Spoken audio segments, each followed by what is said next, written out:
worth the wait, everybody. Wouldn't you all agree?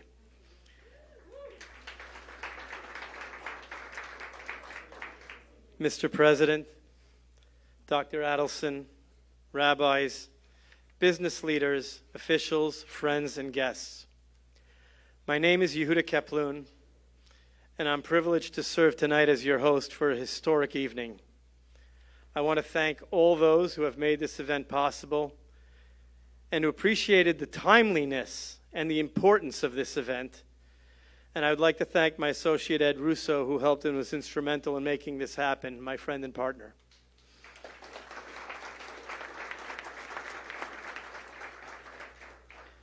As Jewish people, we all too often have been persecuted because of our religion. Expulsions, inquisitions, crusades, pogroms, holocausts are part of our history. And America has always served as a beacon for those who sought religious liberty, those who traveled from afar after being expelled from Spain or the pogroms and the shtetls of Europe, or from crusades and inquisitions of Latin America. People came to America. All those events resulted in Jews fleeing anti-Semitism in pursuit of one thing and one thing only: religious freedom, safety, and a better life. They came to America and embraced being Americans, contributed to the fabric and the growth of America in all fields: sciences, education, businesses, every business. But they contributed to the fabric of American society.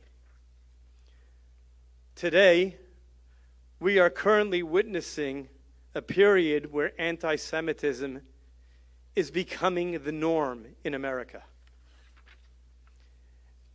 Anti-Semitism is being validated by members of the media and taught by educators that this behavior is okay and acceptable. There is no right or wrong side when it comes to anti-Semitism and Jew hatred. There is one correct response: immediate condemnation and removal.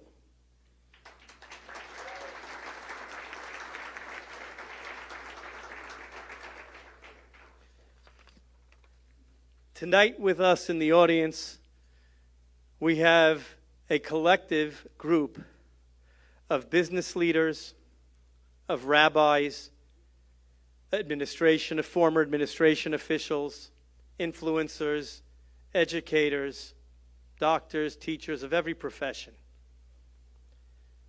What our founding fathers promised would be and would occur when they wrote their documents that founded this great country was religious liberty and justice for all. It's not occurring. People are being attacked simply because they're Jewish, not because they're Orthodox, not because they're conservative, not because they are Reform. They are attacked for one reason and one reason only. They are Jews. And in America today, Jews have reason and cause to be afraid.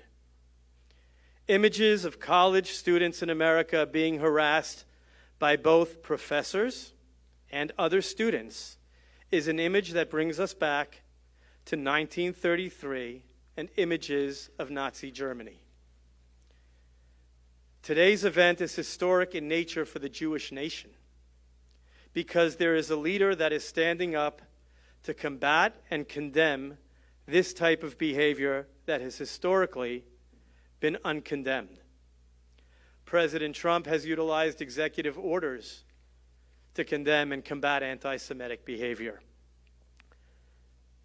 Many of you do not know in the room, but President Trump at an event in New Jersey met with a woman who was a hostage from the October 7th attacks. I have been asked to convey to the president directly how much that visit meant to her, how inspired she was, and how thankful she was that you recognized and understood her pain.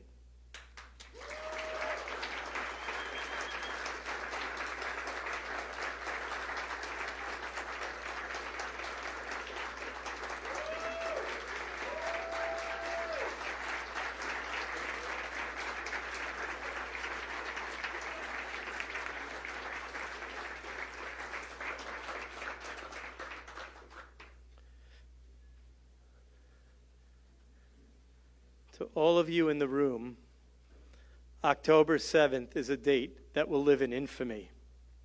A day that will be remembered where men, women, children, babies were taken hostage simply because they were Jewish. Orthodox, conservative, reform, it didn't matter. Hamas wanted to kill them for one reason and one reason only. They were Jewish. Whether they were at a music festival or they were in a synagogue, or a mother simply at home with her baby, they were slaughtered because they were Jewish. Our Jewish students on campus are under attack. On students on campus, it doesn't matter. They identify you as a Jew. They don't identify you whether you're wearing a yarmulke or a kippah or you're religious or not. You're Jewish, and there are universities that have tried to establish Jew-free zones. In 2024, no one in this room ever thought we would be discussing a Jew-free zone in a college campus. Today's event allows us to hear from leaders who stand proudly to provide all Americans with religious liberty.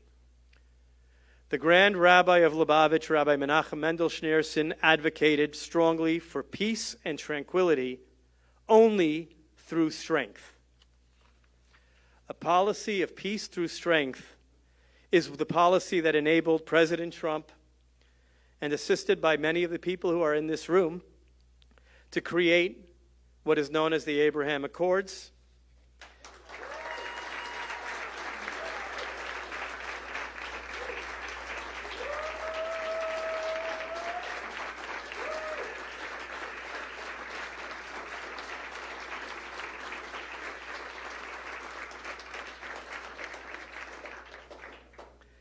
And ironically, in areas where the Abraham Accords have been signed, a Jew would feel more safe walking down the streets in those countries than in the halls of our hallowed institutions of Columbia, Harvard, UCLA, and others. My dear friend, who's no longer with us, but who everyone in the room will recognize, Nobel laureate Professor Elie Wiesel, a Holocaust survivor, spent his life educating the world to the horrors of anti-Semitism and to man's inhumanity to man. These lessons seem to be more distant every day. Those who chant death to Israel and death to America make no separations between us, either as Americans or as Jews. They just want death. As Jews and as Americans, we will never forget the victims of 9/11 or any of the other terrorist attacks, including those in Beirut where 241 American soldiers were killed. Israel recently removed that individual who was the mastermind from ever committing those crimes again.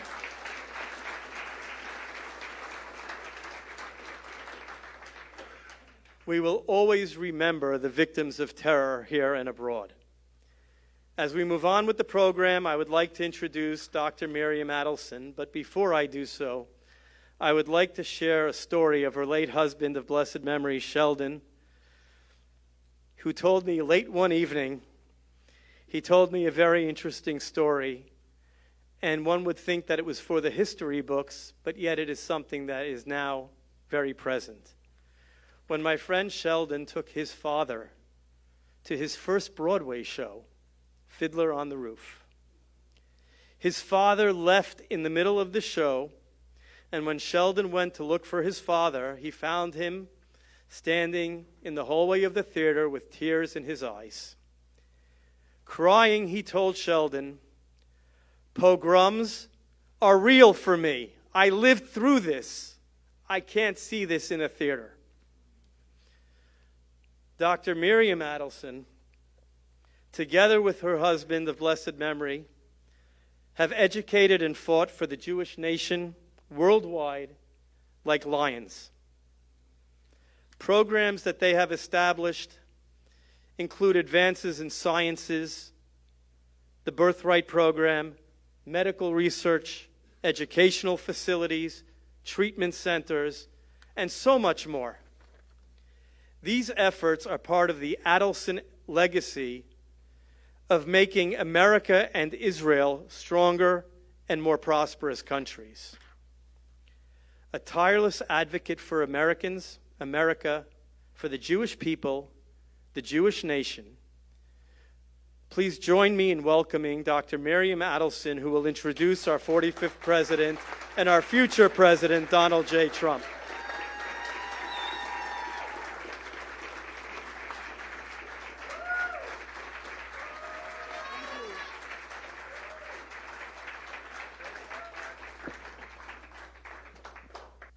Thank you for the introduction.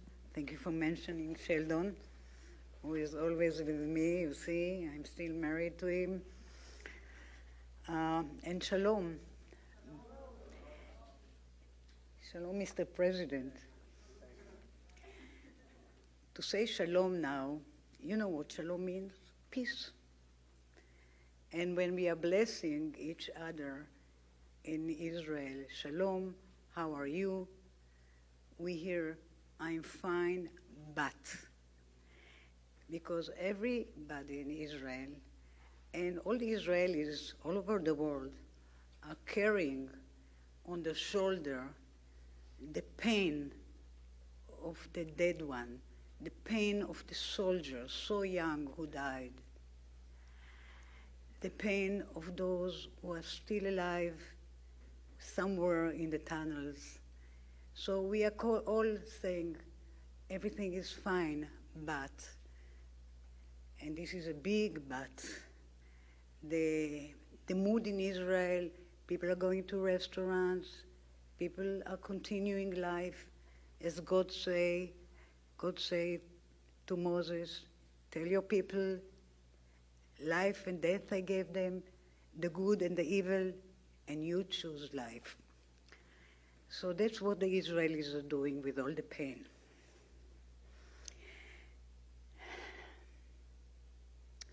The war that we are confronting now is different. It's different, even worse than the Independence War. This war is very long, though the Independence War was longer. This war inflicted so many casualties on our soldiers, on our people. This war is against Islamic fanatics who are hiding in tunnels and who are holding our people, and we are so afraid to hurt them and to kill our own people, things that had happened. And yet, though we are suffering so much and we are fighting fanatic, barbaric people, the world turn against us. Too many parts of the world lost moral rules. They have moral confusions. Israel is being demonized. Hamas, Hezbollah, the Houthis so far away, 700 miles in Yemen, they are all heroes. In too many parts of the world, it is open season against the Jews. Antisemitism becomes acceptable. The October 7 massacre in Israel has spread lust for more Jewish blood. This is so hard to witness, to hear, to talk with college students who are telling you all these stories. Very painful. And especially for me, a daughter, first generation after the Holocaust. My parents grew up in Poland. My mother came from Hasidut, that I found just later in life that she was so religious. My father was more socialist. They met in Israel, though I did a research and they went in the same boat, not the same time, I don't know, named Polania, from Turkey to Israel. My mother was 18, just finished high school. And I didn't understand, you are 18, why to go to Zion? My father was 20, and he was the head of youth movement, HaShomer HaTzair. What astonished me, the youth movement, I understood they will come to Israel. Why did my mother left a very religious family, warm family, and decided to go to Palestine? She paid somebody to marry her, because at that time the British, of course, didn't let the Jews come no more than 15,000. They didn't have certificate, so she married somebody. That's the green card, the Israeli green card. She married somebody that had the permit to go to Israel, and they came to Israel. Never mind that he was running afterwards, and it took her time to get rid of him, but he fell in love with her. But no, it's not my father. But I want to tell you, I never understood 18 years old I see girls from religious families, they are so attached to the family. And yet my mother decided to come to Palestine. Her mother, who brought her to the train station, say, daughter, God is everywhere. God is in Zion and God is in Poland. You don't need to go. That's what the rabbis say. Their rabbi, and the Hasidut, I see some Hasidim here. So my mother came from Hasidut called Alexander. And Hasidut Alexander, I see you waving in your head. And Hasidut Alexander, you're not Hasidut Alexander, no. It was very close to Hasidut Gur. The rabbi from Gur told them, go to Zion and follow me. And he went to Zion. That's the reason why we have big group of people that are from Hasidut Gur in Israel. However, their rabbi, the rabbi of the Alexander rabbi, say God is everywhere. So you don't need to leave. So his people stayed. Thus, all the family of my mother stayed. All of them died in the Holocaust. And I'm called on the name of my grandmother.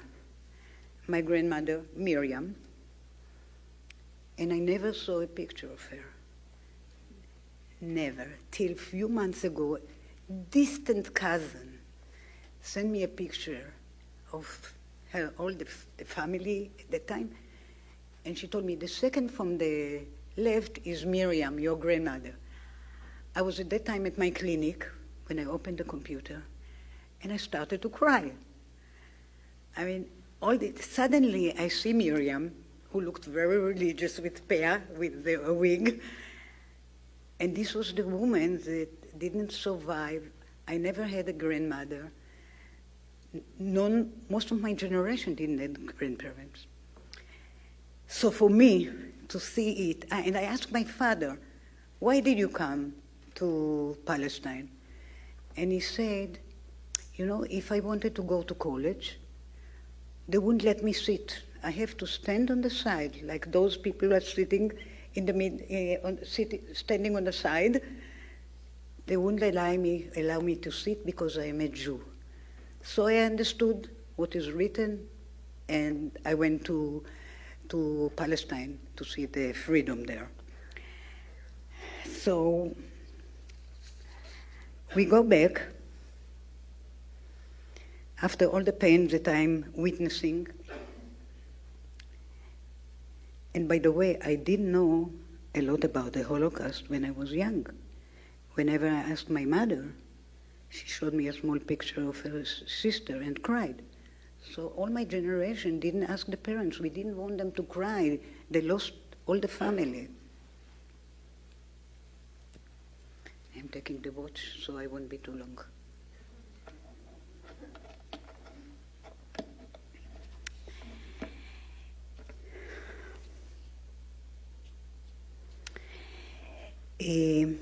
We shouldn't be surprised. Why? We were warned as Jews that such times are inevitable. We were promised persecution, but we were also promised salvation. Almost 4,000 years ago, God promised our godfather Abraham that his descendants would be a great nation. That happened with a few difficulties along the way. We got our promised land, a land of milk and honey, but also sometimes a land of sweat and tears.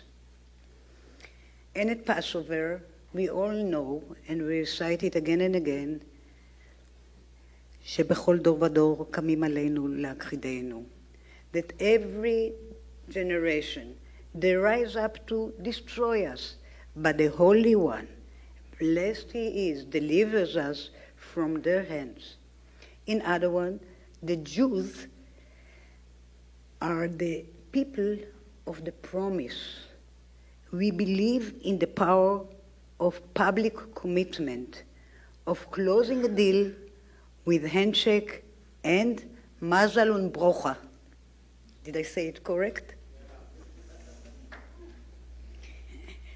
And friends, there is one president in our lifetime, just one, who fully shares that values. And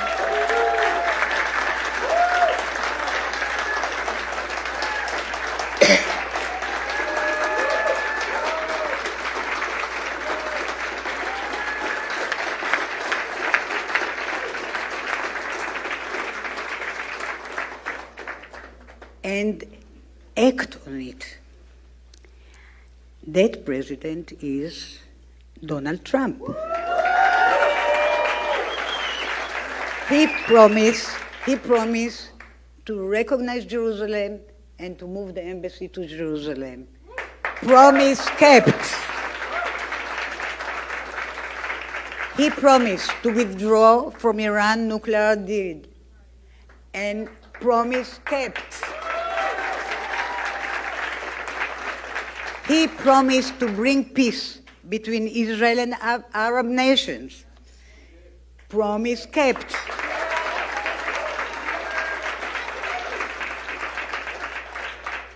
And Golan Heights, that was a big gift. He promised Golan Heights, and he recognized.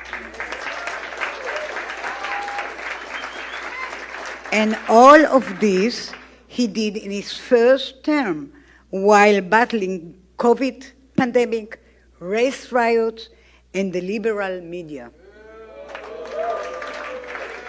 Now I want to tell you, politicians make promises. Real leaders keep promises.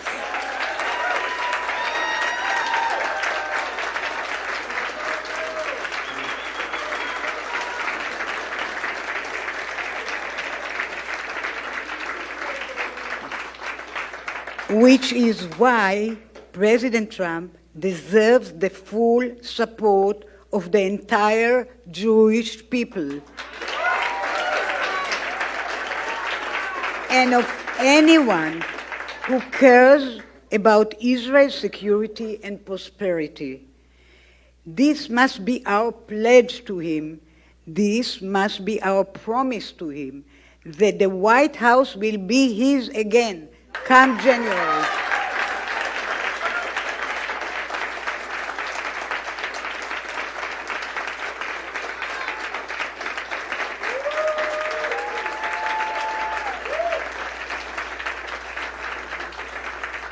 Israel and the Jewish people need it. America needs it. The entire world needs it. As Herzl say, Im tirtzu ein zu agada. If you will it, it is no dream. And we commit to that dream, all of us, right here, right now. President Trump, the floor is all yours. Proud to be an American, where at least I know I'm free. And I won't forget the men who died, who gave that right to me. And I gladly stand up next to you and defend her still today. 'Cause there ain't no doubt I love this land. Thank you. God bless the USA. Thank you very much. This is very nice. This is very nice, I have to say. First of all, thank you. Sheldon and Miriam were best friends together, and I was in their group, and we just had always a great relationship. Known her for a long time. Sheldon was one of the greatest businessmen in the world, and she's turning out to be one of the greatest business women of the world. You're doing a great job.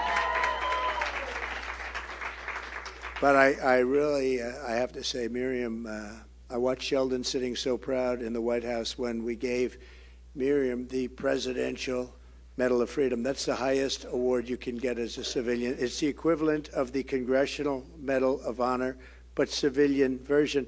It's actually much better because everyone gets the Congressional Medal of Honor. That's soldiers. They're either in very bad shape because they've been hit so many times by bullets, or they're dead.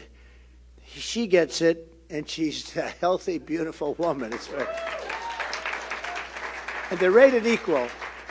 But she got the Presidential Medal of Freedom, and she got it and that's through committees and everything else. She's done an incredible job on addiction as a doctor and so many other things. And I watched her husband sitting at the White House, and he was so proud. I've never seen him so proud. He didn't like to show it because he was cool, right? But he was so proud of you.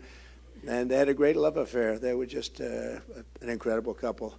I don't see too many of them nowadays. I see them on occasion, but she was great. But I just want to thank you for being here and doing it. It's an honor, and you've been my friend, and I appreciate it. Thank you.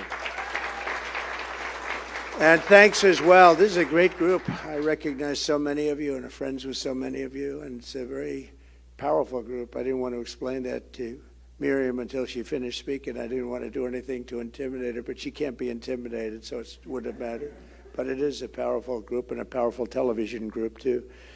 But thanks as well to all of the incredible Jewish leaders here this evening, rabbis and scholars, luminaries from business, media, politics, and including Congressman David Kostov, who's here someplace. Thank you, David. Great job you're doing. Great job, thank you. A friend of mine, Ambassador Lana Marks. Thank you, Ambassador. Beautiful. Jason Greenblatt, who worked for me for a long time. He's a fantastic lawyer. Thank you, Jason. Former CEO of U.S. International Development Finance Corporation, Adam Bowler, who has been fantastic. Where's Adam? Is he here? Thank you, Adam. Great job during COVID. Boy, he was a buyer. He was able to do things that nobody could have done. Thank you very much. Rabbi Kaplan. Rabbi, you're here. Rabbi? Thank you. Thank you very much, Rabbi. Very good-looking Rabbi.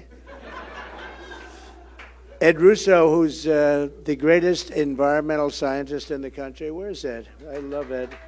Ed Russo. He got me all of these permits I had to get so many permits. They said you couldn't get them, and he got them.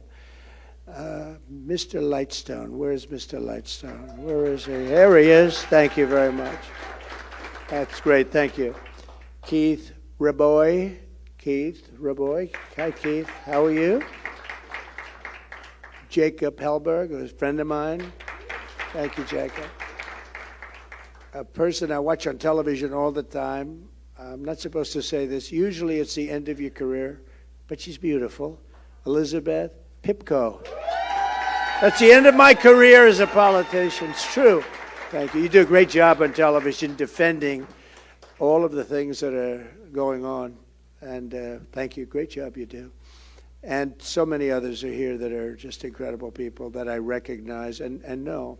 We're also deeply honored to be joined by 95-year-old Auschwitz survivor, Jerry Wartsky. Jerry, thank you. Oh, you look good. Look at you. You look good. Wow. Thank you, Jerry.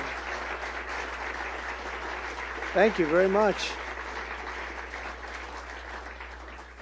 Friend of mine's here. Ziggy, where are you, Ziggy? What a person. And Mr. Ziggy, he knows himself. But that's some couple. They're friends, and they've been... but he's better because he has to put up with her, and he does it brilliantly. You need a strong man to put up with her. But she's an incredible, actually, truly an incredible woman. As we gather tonight, the Jewish community in the state of Israel are in greater danger than at any time since the Holocaust, greatest I've ever seen. I can't even believe it. At this very moment, the bloodthirsty Iranian regime is reportedly preparing a large-scale assault on Israeli territory. Who would believe this? As Hamas wages a savage war in the south, Hezbollah menaces the north, and the Houthi terrorists attack at sea. In Europe, the streets of Paris, London, and Brussels are overrun by mobs of Hamas supporters changing their jihad slogans in the heart of the Western capital. And in America, the evil anti-Semitism is rampaging all throughout our cities. The Democrat Party, our left-wing media institutions, a certain candidate for the President of the United States, which is hard to believe, and our colleges and universities, they're going loco. They've gone loco. Something's wrong with them. Never seen this. I never thought this could happen. Do you know, just to get off for a second, years ago, my father was a big supporter of Jewish people and Israel. He's not Jewish. He wasn't Jewish, but he was a great friend of a lot of Jewish people. And if you said, let's say 15 years ago, maybe not even that long, anything bad about Israel or Jewish people, you were finished as a politician, right? You were finished. You wouldn't do that, Congressman. You wouldn't do it anyway, but nobody would do it. The most powerful lobby in this country, by far, was Israel and Jewish people. Today, it's almost like, what happened? What happened? What happened to Schumer? What happened to all these people? Schumer's like a Palestinian, right? It's a Palestinian. You got to remember that, though. It's, it's shocking because I grew up where Israel was supported. My father was a builder in Brooklyn, and a lot of Jewish people. That's all he knew. That's all I knew, essentially. But we knew Jewish people, and they were great people. And we'd go to many events. I'd go with him, and it was great. The card calling, we would card, the card callers. We had a man, Harry Waxman. He was a brilliant card caller. What do you mean you're only going to give $100,000? You got to give $1 million. You'd be embarrassed, and you'd say, all right, I'll give $1 million, right? He was the best of all the card callers. But we would go, and Federation and all the different events. But the power, Miriam, of this lobby, this powerful, and it was for good, not for bad, of being Jewish and of Israel. And unfortunately, they're not necessarily the same, because you have Jewish people living in New York who really don't support. You look at the New York Times, and they do not support Israel, and I don't think they support Jewish people, you want to know the truth. And you wonder where it all came from. But why did it come? And they have to get together. They have to be strong. Because it's never been under attack like this. It's never been under siege like this. But 15 years ago, it was the absolute most powerful. You couldn't have an AOC plus 3. They wouldn't have a chance of being elected anywhere. And today you have AOC and some of these people, and they're pretty violent, and they hate Israel, and they hate Jewish people. And you're going to end up winning because you're going to have the president, okay? So you're going to end up winning. But you do have people, and it's amazing. The radical Marxist left and the sympathizers of the radical Islamic terror, who Democrats have imported from all over the world, have united around their hatred of America and their hatred for Israel. They have hatred. The toxic poison of anti-Semitism now courses through the veins of radical Democrat Party. I mean, this is a radical group of people. I never thought I'd see that either. They have gone crazy. And instead of expunging this hatred, Kamala Harris is pandering to it. He wouldn't even meet Bibi. He wouldn't talk to him, didn't want to talk to him, didn't want to mention. When they finally were forced to meet, she wouldn't be there. She wouldn't be in Congress. And they were forced to meet. It was like she couldn't stay. She just wanted to get out of the room. You can't have that. She'll let it go. She'll let Israel go. We're here tonight because we believe that this vicious outbreak of militant anti-Semitism is very militant, must be given no quarter, no safe harbor, no place in a civilized society. We must reject it in our schools, reject it in our foreign policy, reject it in our immigration system, and reject it at the ballot box this November. You know, Jewish people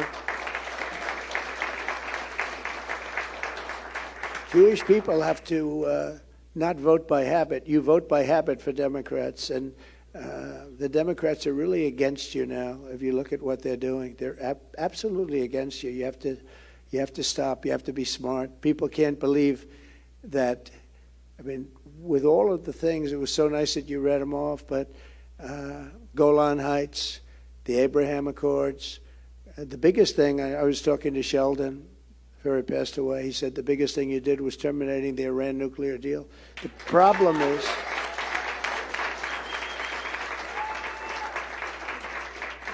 and then of course Jerusalem and the embassy and the capital of Israel, but the Iran nuclear deal was the biggest thing. The problem is this administration did nothing with it. Iran was broke. They were broke. Nobody could do business with them. I said anybody that does business with them, meaning oil, it's all about oil. Oil is the big money. You know, people make donuts and they make lots of things. It's all about the oil. Oil is the big money. They were broke. And I said to China, I said to every country, I said, any business with Iran, you can't do business with the United States. And I'm going to tariff the hell out of you if you do. And nobody did business. They all believed me 100%. President Xi, all of them. And, you know, they had no money. And they had no money for Hamas. They had no money for Hezbollah. They had no money for anyone. You read this toward the end of my term. And nobody had money to do anything. October 7th never would have happened. And then you see in the last 3.5 years, they have $300 billion right now. $300 billion. They're a really rich nation. And because we made the mistake, that was Bush, of attacking Iraq and blowing it out. You know, for thousands of years, they were enemies. They were natural enemies under different names. But they were the same size. They were the same power, thousands of years. And we wiped out one of them in about 2 weeks. And the other one, well, we wiped out Iraq. The other one took over Iraq because basically it's a subsidiary of Iran. It's also got tremendous wealth. It's got $250 billion. So Iran has $550, $600 billion that they made all during the 3.5 years of these two people. And it's hard to believe, but they're a very rich country now, and they're trying to develop nuclear weapons. And not trying, they're very close to getting it. And once they have it, it's you better have the right president. Once they have it, it's going to be very tough negotiating. It's one thing negotiating when they don't have nuclear weapons. It's another thing negotiating when they do, I can tell you, because I did a good job with North Korea. But it's much more difficult. Like from a different planet. As our close ally confronts a savage terrorist enemy, hell-bent on extremism, really, and the extermination of the Jewish state, which is what they want. It says it all the time. We will totally eradicate Israel. They say that. The leaders of Iran say it, and others in the Middle East say it. We must stand with our friend and partner, the state of Israel. We will, strongly.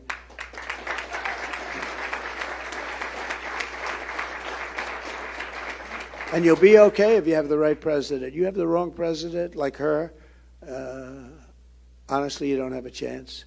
When you look at the odds, when you look at the map, a map of the Middle East, Israel is a tiny little spot compared to these giant land masses. It's really a tiny spot. I actually said, is there any way of getting more? It's so tiny. It just doesn't look. It's amazing how it can defend itself.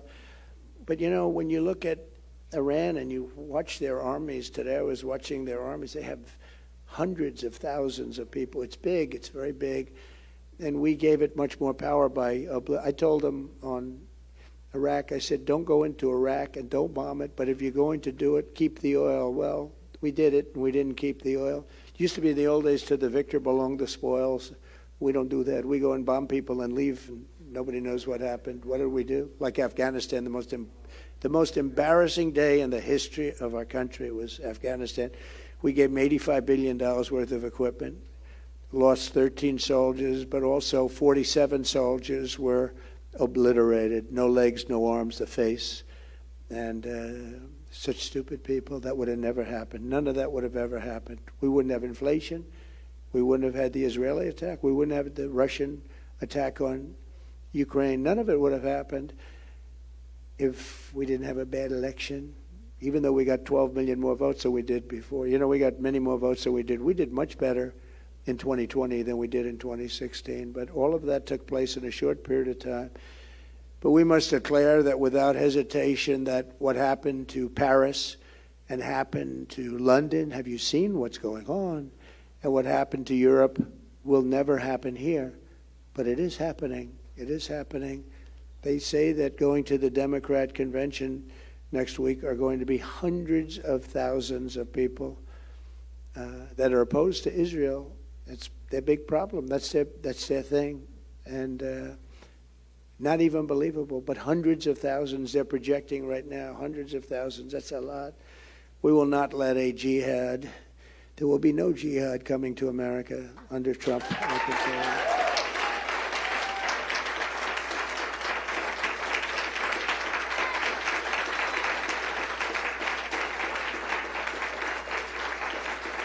The surge of chaos and bigotry and violence the Jewish community is witnessing today is the direct result of weakness, radicalism, and cowardice of the Harris-Biden administration. Kamala Harris restored funding to the Palestinian Authority, as you know. She was the one that led it, and the UN Relief and Works Agency, which both funnel money directly to Hamas. She's the one that led it. And then you vote for her. I don't you got to talk to your friends, talk to your people. Ziggy, please. No, do you understand? Ziggy understands. She can't even believe it. But these are the people that give her money, and she's giving money to Hamas, Hezbollah, all of them. She's the one that really pushed for it. She supported removing the Houthis from the list of terrorist organizations, and she got that list taken out. She's the one that really pushed it hard. And remember, 5 or 6 weeks ago, everyone thought she was a nothing. Now, all of a sudden, because she was the one, they were politically correct. They did that only because they wanted to be politically correct, so nobody went and challenged her. All of a sudden, it's like she's the greatest ever. She's Margaret Thatcher, liberal version, right? Can you believe it? She was nothing 5 weeks ago. She was the worst vice president ever. She was the worst border czar in history.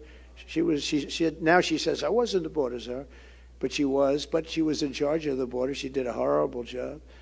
But a group whose motto includes the words, death to America, death to Israel, and a curse on all Jews. That's what their motto is. Most egregiously of all, Kamala Harris and Joe Biden, who doesn't know he's alive, by the way, delivered over $100 billion in sanction relief to Iran. They gave them a lot of money. They gave them $6 billion to a hostage. $6 billion. $6 billion. And it's unbelievable the amount of money they give for the. When you do that, they're just going to keep kidnapping people, whether it's Russia or them or anybody else. Look what happened in Russia. We got a basketball player. They got the greatest reign of terror. This is the man, the Prince of Death, right? They call him the Prince of Death, Ziggy, right? He's the greatest arms dealer in history, they say, this is what we got. They got him back. I wonder what they're doing with him. Unsurprisingly, Iran is now trying to tilt the election in Kamala's favor very strongly. They're openly fighting for it. Kamala Harris is the candidate of the forces who want to destroy Western civilization, but most particularly Israel and Jewish people. And I'm the candidate of those who want to defend Western civilization, defend Israel, and defend the United States of America.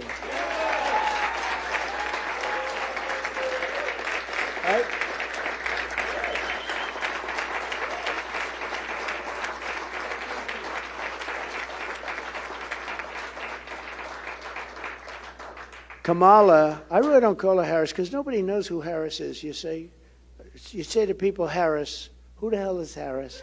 Isn't it a weird deal? Nobody knows. Even me, I'm saying Harris. I'm saying, who is that? So I call her Kamala because at least people know who she is. But Kamala and Biden's weakness and indulgence of Israel's enemies directly enabled the monstrous October 7th attack on Israel. Would have never happened. They knew nothing was going to happen to them with Biden. The deadliest day for Jews since the Holocaust by far. Hamas slaughtered whole families, raped women, and burned Jewish civilizations alive and screaming. And we got to see the same video. It's incredible. And, they actually deny it even took place. You have people that deny it ever took place. We do know that, right? They deny the Holocaust. But now you have a modern version denying that October 7th. I've seen it. They say it never took place. A lot of these protesters say, I don't know if they believe it, but they've been brainwashed or something. They deny it ever took place. A lot of people say that, which is pretty amazing, actually. This evil atrocity would never have happened if I was president. Remember that. It never would have happened, and it didn't happen. There was never a threat of it. Nobody ever even thought about it. With us, there was zero chance of such an attack, yet almost before the blood of the October 7th victims was dry, and even as innocent civilians remained hostage in the hands of the terrorists, and they are rough terrorists too, rough. Kamala Harris and Joe Biden began to betray Israel in an effort to appease the Hamas caucus in the radical Democrat Party.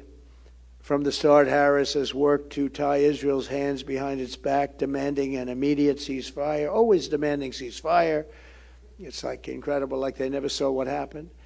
That would only give Hamas time to regroup and launch a new October 7th style attack, whether it's in a year or 2 years or 5 months or 10 years, on innocent women and children. And the hostages are largely dead. I've been saying it for a long while. If you've been watching over the last few days, Hamas is really being difficult to negotiate with. And the reason is they're dead. Not all, but almost all, a lot. And I watched the way they grabbed that one young girl by the hair and dragged her in, the way they treated her. They're not keeping people around for now 3 years. They're not going to be taking care of them for 3 years, what they've done. And they're probably saying to themselves, we blew it. Because everybody wants them to negotiate. They're willing to give them anything. All they do is they want their hostages back, right? They want their hostages back, and Hamas keeps saying, oh, the hostages are gone. They're probably saying to themselves, why did we kill everybody? But I think you're going to have very few people left. You're going to have a lot of them. A lot of people that they think are alive are not going to be alive. These are very savage people. Just last week, Kamala even said she would consider imposing a full arms embargo against Israel, one of the closest allies in the world of the United States. This is unthinkable. She said that.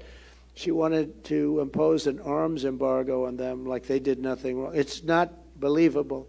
Under no circumstances should a radical extremist who flirts with an embargo against Israel, a major embargo too, just a complete embargo, Israel to get nothing, ever become commander-in-chief of the U.S. military. Once the enemy sees if she was ever in there, they will take advantage of Israel beyond.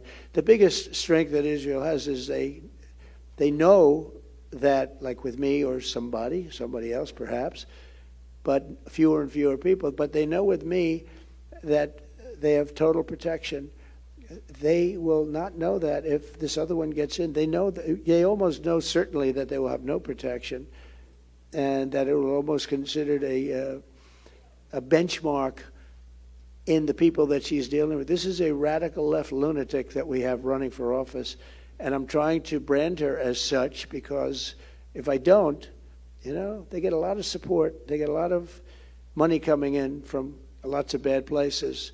So we have to win the election. When I'm back in the Oval Office, I will support Israel's right to win its war on terror. They have to have a right to win the war.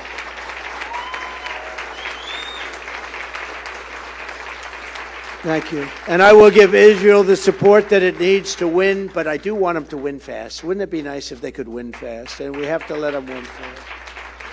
We will restore stability and peace to the Middle East, and we will be sure that it will be peace through strength. We had peace through strength. We had, as you know, Viktor Orban, who's the Prime Minister of Hungary, a very strong person. And they asked him a few months ago, why is it that the world is breaking out? You have October 7th, you have Israel, you have Russia. The whole Middle East looks like it's going to blow up. Europe looks like it's going to blow up. The whole world is going to blow up, and China's flying its bombers all over Taiwan. And he said, it's very simple. President Trump is not there. The only way we're going to solve it is President Trump has to be there. Now, he said something that I wouldn't say. He said they were petrified. They were scared of President Trump. They didn't know what the hell he was going to do. They're not afraid of anybody else. So I wouldn't use that word, but they did have respect for me. I knew them all. And they're tough, and they're sharp, and they're at the top of their game, unlike our people. They're at the top of their game. But it was something that he said. He said that would never happen if Trump were there. They said, how would you solve the problem? He said, if President Trump wins the election, it'll all be solved very quickly. It's true. I feel it's true. I mean, I know what we're doing. To our enemies around the world, we want our hostages back, and they better be back before I assume office.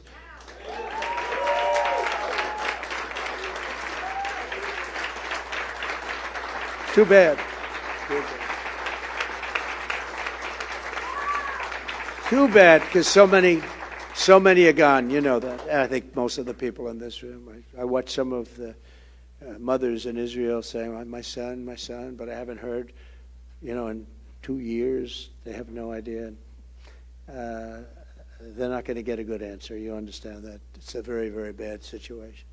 In the wake of the October 7th attacks, we've also seen the scourge of anti-Semitism rearing its head right here at home, and you've seen that loud and clear. Jews have been beaten and bear-maced. You know what bear-maced is? On their way to a synagogue in Los Angeles. Nobody's seen anything like this. It's just what's going on now is exactly what was going on before the Holocaust. Exactly.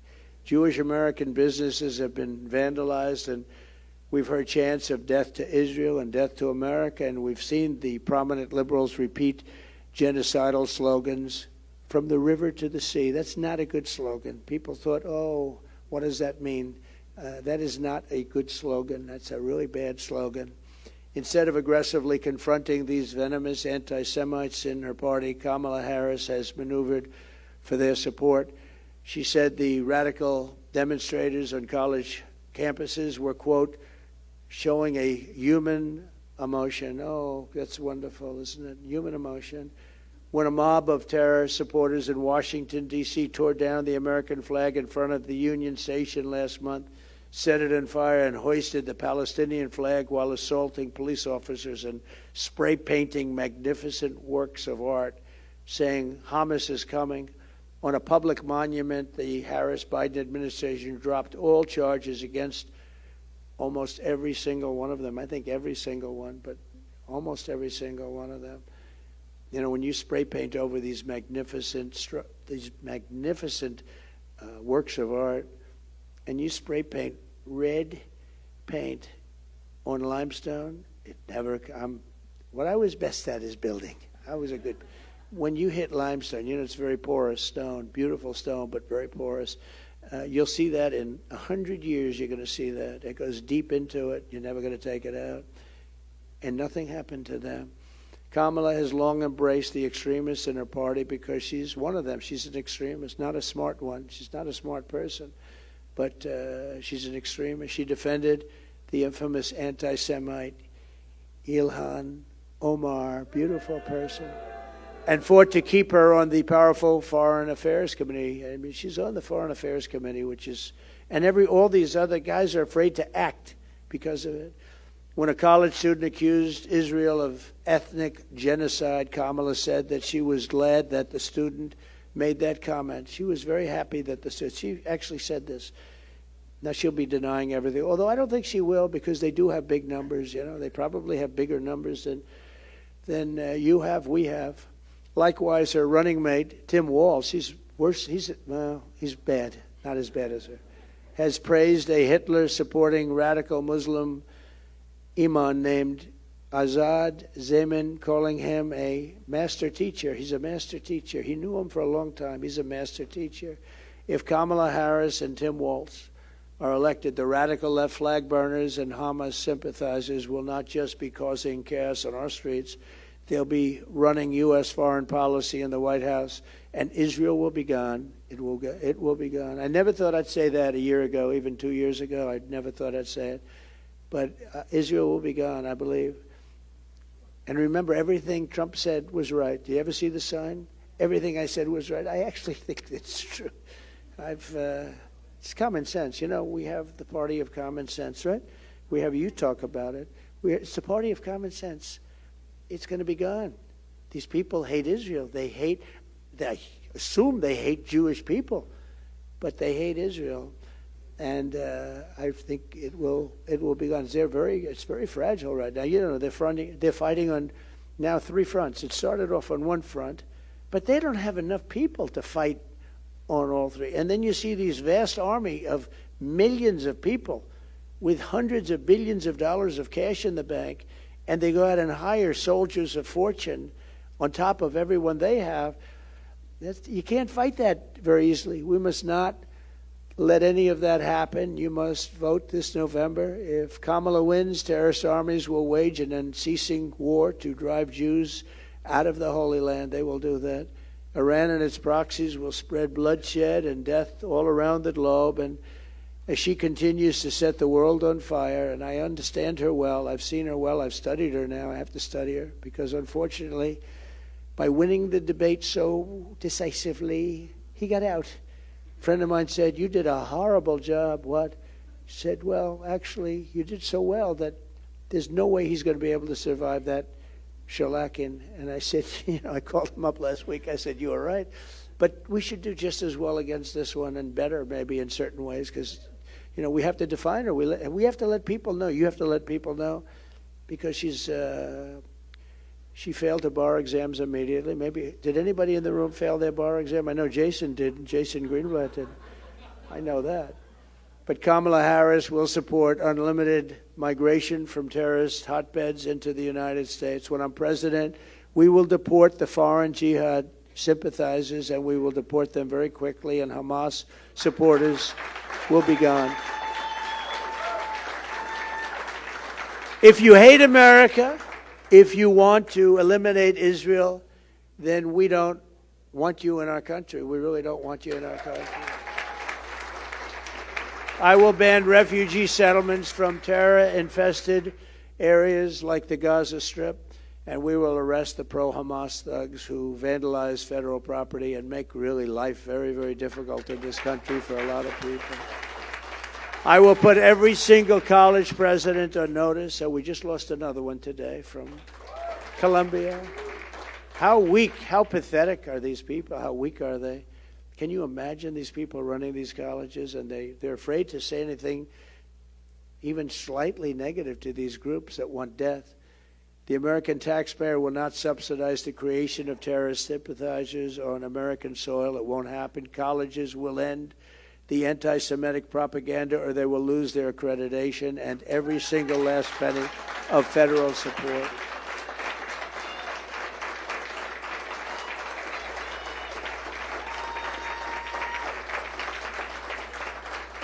You'll see how nice they'll be. You'll see, they'll change their ways very quickly, but it's not probably from the heart. That's the problem. They may change their ways, but not from the heart. They're changing it because that's brutal, but they're not going to change it from the heart, I suspect. As your president, I will once again stand with the state of Israel. I will protect American Jewish community. I will put America first. I will keep America safe. And I will defend Judeo-Christian civilization from the barbarian savages and the left-wing extremists who want to destroy it. Together, we will confront the forces of anti-Semitism, and we will win, win, win. Thank you, God bless you, and God bless America. Save Israel, right? Save Israel.